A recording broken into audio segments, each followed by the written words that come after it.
durée de cette émission, nous sommes dans les locaux d'une entreprise qui s'appelle Audemat et c'est grâce à elle que l'on peut regarder la télévision et écouter la radio. Plus d'explications tout de suite. Nous sommes ici dans les locaux de la société Audemat en compagnie de Bruno Rost. Alors, parlez-nous un peu de votre activité. C'est parfois un peu difficile à comprendre, mais si on reçoit la radio et la télé, c'est un peu grâce à vous. Alors, expliquez-nous. Alors, dans le monde de la radio et de la télévision, il y a, je dirais, la phase que tout le monde connaît, la phase des studios, les enregistrements, les stars. Et puis, il y a une phase cachée. C'est tout ce qui se passe sur les pylônes d'émissions. On a le meilleur exemple, c'est à Bouliac, pour la région. À Paris, c'est la Tour Eiffel.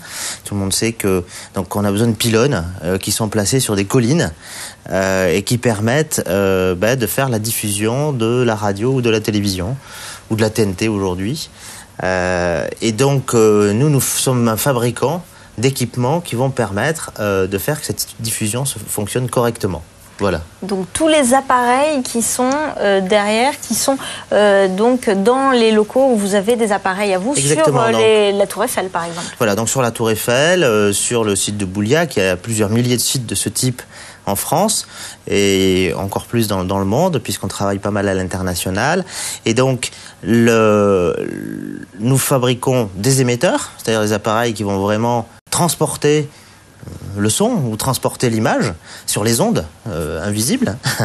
Et nous faisons aussi toute une série d'équipements qui vont mesurer les ondes, qui vont s'assurer que tout se passe bien, que par exemple le déploiement de la TNT fonctionne bien. On sait que quand il y a des nouveaux systèmes qui sont mis en place, il faut quelque temps pour stabiliser les équipements, pour s'assurer que les réglages soient bien faits. Eh bien, il y a besoin d'appareils pour mesurer, pour surveiller. Eh bien, ces appareils, c'est nous qui les fabriquons. Alors, vous êtes installé ici à Mérignac, le grand public le sait peu, et vous vendez dans le monde entier. Voilà, donc nous sommes une entreprise d'une centaine de personnes, à peu près aujourd'hui un petit peu plus, 110 personnes, qui est installée à Mérignac pour des raisons historiques, puisque le fondateur de la société a trouvé que le climat était agréable. Et c'est vrai que nous avons assez peu de clients dans la région. D'abord, nous n'avons aucun client dans le grand public. Nos clients, ce sont les groupes de radio, les groupes de télévision. Ça va être le CSA, le Conseil de l'audiovisuel, parce qu'il va acheter des appareils pour s'assurer que tout le monde diffuse correctement en respectant les règles. Ça va être des gens comme TDF qui vont diffuser la radio et la télévision en France. Et alors des gens parfois très loin, puisque j'imagine que les télévisions, les radios, c'est toujours en pleine expansion, même dans des pays assez lointains. Tout à fait, c'est-à-dire qu'aujourd'hui, on voit bien qu'en France, c'est un monde qui bouge, on a la TNT en France, mais aujourd'hui, par exemple, on a en Inde un grand boom pour la radio FM. La radio FM est en train de se développer beaucoup en Inde.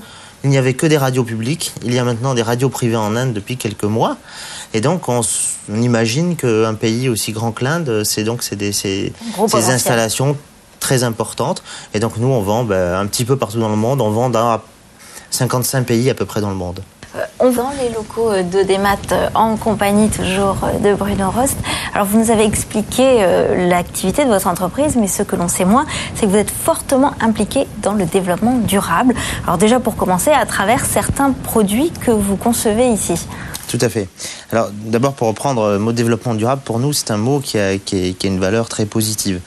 D'abord dans le développement durable, il y a le mot développement. On est une entreprise qui fait de la croissance. Depuis 10 ans, on a fait 25% de croissance en moyenne par an. Et en même temps, il y a le mot durable. Il y a beaucoup d'entreprises qui disent le développement durable, ça nous intéresse, mais de là à construire réellement et à concevoir des produits qui permettent d'économiser beaucoup d'énergie, on parle par exemple du refroidissement à eau, si vous pouvez nous parler un peu de cet exemple-là. Voilà, donc on a des normes et on a décidé d'aller plus loin, c'est-à-dire au-delà des normes de tri des déchets, etc., qu'on peut tous faire assez facilement. Nous avons décidé de faire des produits qui soient économes en énergie notamment. Donc on a principalement, je dirais, deux grands axes de travail. Un premier axe qui est de dire sur des équipements qui sont des équipements d'émission qui consomment beaucoup d'électricité, essayer de mieux les refroidir. Et donc on fait des refroidissements à eau, c'est un peu comme dans votre voiture, si on met un radiateur à eau ou si on fait seulement du vent, on va mieux refroidir avec de l'eau. L'eau a un pouvoir de refroidissement très fort. Et on gagne sur des équipements qui sont par exemple installés à la Tour Eiffel, on gagne 20% d'énergie par appareil, ce qui fait l'équivalent de la consommation de 6 maisons Donc, comme il y a à peu près 25 équipements, par exemple, à la Tour Eiffel, on a un petit lotissement en gagnant en consommation électrique, un petit lotissement. Et en plus, en étant refroidi à eau, les composants sont beaucoup moins chauds, les composants électroniques. Et donc, la durée de vie du produit est multipliée par 2. Et un des moyens d'être dans la mouvance écologique, c'est très simple, c'est de moins jeter. Et donc, un équipement qui dure 20 ans au lieu de 10 ans, eh bien, on va moins jeter. Et donc, évidemment, on va améliorer un petit peu la situation pour notre planète. Et vous avez aussi l'intention de vous agrandir, donc avec une usine qui sera HQE. Alors ça aussi, ça fera partie d'une des premières usines tout HQE ici sur la région. On a tout à fait, on a la chance de se développer à l'heure actuelle. Et donc, on a choisi d'essayer de garder nos ouvriers à Mérignac, nos ouvriers en France. Et donc, on a décidé de construire une usine de production moderne. Aujourd'hui, on est un petit peu serré dans nos locaux. Et donc, ce projet de développement, eh bien, on a décidé de faire une usine entièrement aux normes haute qualité environnementale. Alors un exemple de ce que ça veut dire, c'est au lieu d'avoir un immeuble avec des parois métalliques classiques, on a des parois en briques. On revient à des vieilles méthodes parce qu'il y a plus d'inertie, ce qui nous permet, notamment grâce au système du puits canadien ou du puits romain, de supprimer la clim et d'avoir quand même un gain de 10 degrés à l'intérieur des locaux pour des coûts équivalents. Donc le développement durable, c'est possible, même dans les technologies de communication. Bruno Ross, je vous remercie. Je vous propose de découvrir encore un autre reportage.